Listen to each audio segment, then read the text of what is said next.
Halo teman-teman semua, kita kembali lagi dalam pembelajaran biologi terkait struktur dan fungsi sel untuk bagian yang ketiga. Nah, pada kesempatan kali ini kita akan membahas lanjutan terkait organel sel, yakni mitokondria, lisosom, sitoskeleton, peroksisom dan glioksisom, sentriol, vakuola, dan plastida. Nah, untuk melanjutkan, kita akan membahas tentang mitokondria, yaitu organel keempat. Nah, mitokondria ini merupakan organel sel yang berbentuk bulat dan panjang. Mitokondria tersebar merata dalam sitoplasma. Nah, untuk mitokondria ini sendiri terdapat pada sel hewan maupun pada sel tumbuhan. Fungsi dari mitokondria adalah sebagai tempat respirasi sel dalam menghasilkan energi atau ATP. Jadi, oksigen yang nanti akan kita hirup akan digunakan oleh mitokondria sebagai bahan respirasi dalam menghasilkan ATP, H2O atau air, dan CO2 atau karbon dioksida sebagai produk sampingan. Nah, H2O dan CO2 ini nantinya akan dikeluarkan dari tubuh, sedangkan ATP akan digunakan sebagai sumber energi. Nah, untuk mitokondria ini biasanya banyak terdapat pada sel otot dan sel jantung karena bagian ini adalah bagian tubuh yang paling banyak melakukan aktivitas. Oke, di dalam mitokondria bisa teman-teman lihat ada membran dalam yang berkerut dan membentuk semacam lipatan yang disebut dengan krista. Nah, krista ini berfungsi untuk memperluas daya produktivitas respirasi sel yang membantu membuat energi atau ATP. Oke, kita ke organel yang kelima. Organel yang kelima adalah lisosom. Nah, lisosom ini hanya terdapat pada sel hewan, dan juga organel ini merupakan organel sel yang berisi enzim hidrolitik yang berperan dalam pencernaan intraseluler. Nah, untuk fungsi lisosom sendiri yang pertama ada endositosis pada bagian yang disebut dengan fagositosis, yaitu mencerna makromolekul padat yang masuk ke dalam sel. Lalu yang kedua ada autolisis atau penghancuran diri sel dengan cara melepaskan enzim pencernaan. Lalu yang ketiga ada autofagi, yaitu penghancuran organel sel yang sudah rusak. Jadi kalau autolisis itu adalah penghancuran sel secara keseluruhan, sedangkan autofagi itu penghancuran organel sel. Nah, kita ke organel yang keenam, yaitu sitoskeleton. Nah, sitoskeleton ini terdapat pada sel hewan dan juga merupakan pemberi bentuk pada sel serta mengatur gerakan pada sel.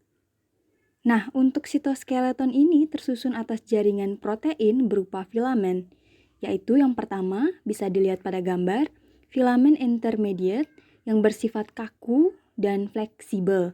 Jadi sifatnya sedikit kaku dan sedikit fleksibel. Lalu ada mikrotubulus yang bersifat kaku. Setelah itu yang ketiga ada mikrofilamen yang bersifat fleksibel. Yang ketujuh ada peroksisom dan glioksisom. Nah, peroksisom ini terdapat pada sel hewan, sedangkan glioksisom ini terdapat pada sel tumbuhan. Peroksisom ini mengandung enzim oksidatif yang berfungsi untuk memecah lemak menjadi karbohidrat dan membentuk H2O2 atau hidrogen peroksida. Lalu ada enzim katalase yang mengubah H2O2 atau hidrogen peroksida yang bersifat racun menjadi H2O dan O2, menjadi air dan juga oksigen, sehingga dapat dipakai oleh tubuh. Nah, peroksisom ini terdapat pada organ yang melakukan oksidatif seperti pada sel hati, sel ginjal, dan juga sel otot. Selanjutnya adalah glioksisom. Glioksisom ini mengandung enzim oksidatif yang berfungsi untuk mengubah lemak menjadi glukosa yang akan berperan menjadi energi pertumbuhan pada masa perkecambahan tumbuhan. Nah, selanjutnya adalah sentriol atau sentrosom. Jadi sentriol ini hanya dimiliki oleh sel hewan dan berfungsi untuk mengatur pembelahan sel dan pemisahan kromosom selama pembelahan sel pada sel hewan.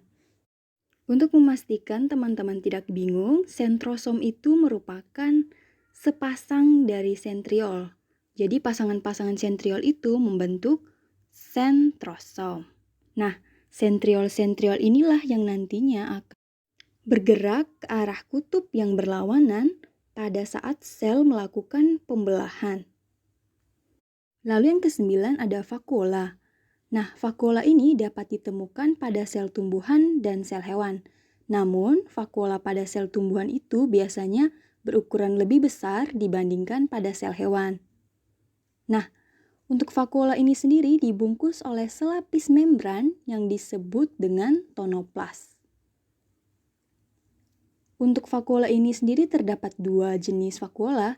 Yang pertama adalah vakuola makanan yang berfungsi untuk mencerna makanan dan mengedarkan hasil makanan.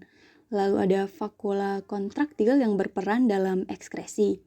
Nah, fungsi vakuola ini sendiri adalah yang pertama memelihara tekanan osmotik sel, lalu yang kedua penyimpanan cadangan makanan, dan yang ketiga adalah mengadakan sirkulasi zat dalam sel. Nah, yang ke-10 ada plastida. Plastida ini hanya dimiliki oleh tumbuhan. Plastida berperan dalam proses fotosintesis.